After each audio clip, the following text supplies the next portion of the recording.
कोन्निचिवा मिन्नासान। आज चाहिँ हामी N5 लेभलको लेसन 7 दाई नानोखा को ग्रामरको बारेमा हामी यहाँ पढ्दैछौँ र यो लेसनमा चाहिँ एकदमै इम्पोर्टेन्ट नि पार्टिकल र दे पार्टिकलको बारेमा आज म तपाईहरुलाई पढाउँदैछु।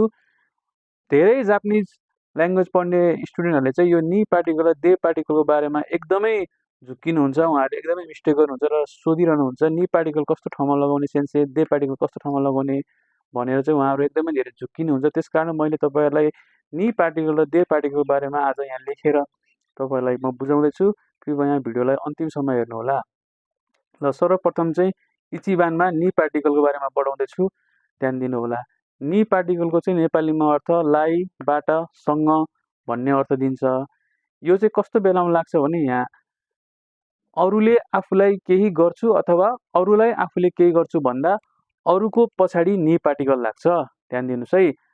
अरूले आफूलाई अथवा अरूलाई आफूले केही गर्छु भन्दा चाहिँ त्यसको पछाडि नि पार्टिकल लाग्दछ। जस्तै यहाँ उदाहरण हेर्नुस् है त। ओकुरिमास, ओकुरिमास भनेको पठाउँछु, आगेमास दिन्छु, मोराइमास पाउँछु, खासीमास सापट्टि दिन्छु, खारीमास दिन्छु। अब यो लिने र दिने कुरा छ सबै। प्राय यी भर्बहरू आउँदाखेरि चाहिँ नि पार्टिकल लागेको छ। अब अरू पनि अन्य भर्बहरू छन् जुन चाहिँ मैले यहाँ लेखेको छैन, पछि अन्य लेसनहरू आउँछ। अब यो ओकुरिमास भने पनि कसैलाई पठाउने भयो, आगेमास भने दिने, मोराइमास भनेको पाउने।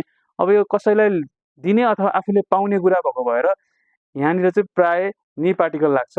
जस्तै एउटा उदाहरण हेर्नुस् है त। यहाँ म प्रेमिकालाई फुल दिन्छु, वातासी वा खानोजो नि हाना हो आगेमास।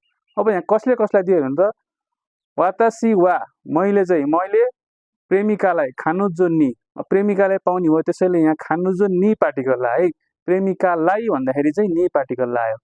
हाना हो आगेमास, फुल दिन्छु।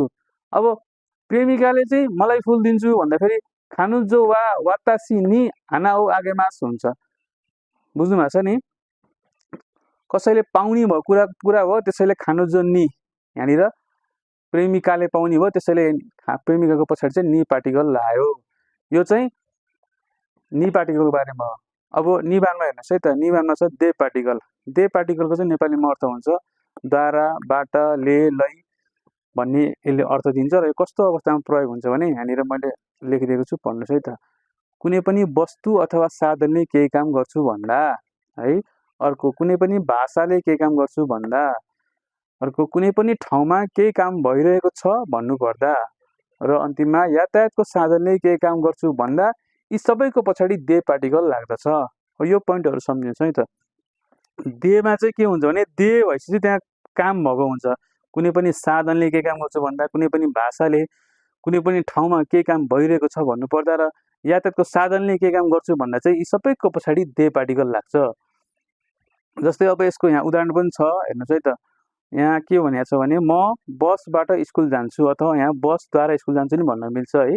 म बसबाट स्कुल जान्छु, वातासी वा बासुदे गाक्को ए एकिमास, वातासी वा बासुदे गाक्को ए एकिमास। अब केबाट स्कुल जान्छ त? बाट, बसबाट गयो। के द्वारा? बसद्वारा गयो। त्यही भएर चाहिँ बासको पछाडि चाहिँ बासुको पछाडि दे पार्टिकल लाग्छ है। अब कुनै पनि भाषाले के गर्छु भन्दा चाहिँ जस्तै अब यहाँ लेखेको छ, म तपाईँलाई उदाहरण दिन्छु। म जापानिज भाषामा चिठी लेख्छु भनेर भन्नुपर्दा चाहिँ वातासी वा निहोन्गो दे तेगामी हो खाकिमास हुन्छ। अब भाषा भनेपछि त जापानिज भाषा भने निहोन्गो भनेर आयो होइन। भाषाको पछाडि दे पार्टिकल, निहोन्गो दे तेगामी हो खाकिमास भनेर चाहिँ यसरी तपाईँले चाहिँ भन्नु पर्यो। अब कुनै ठाउँमा के काम भइरहेको छ र यातायातको साधनले के काम गर्छु भन्दा बसद्वारा स्कुल जाने काम भयो, त्यसैले बसुको पछाडि दे पार्टिकल बासुदे गाक्कुए एकिमास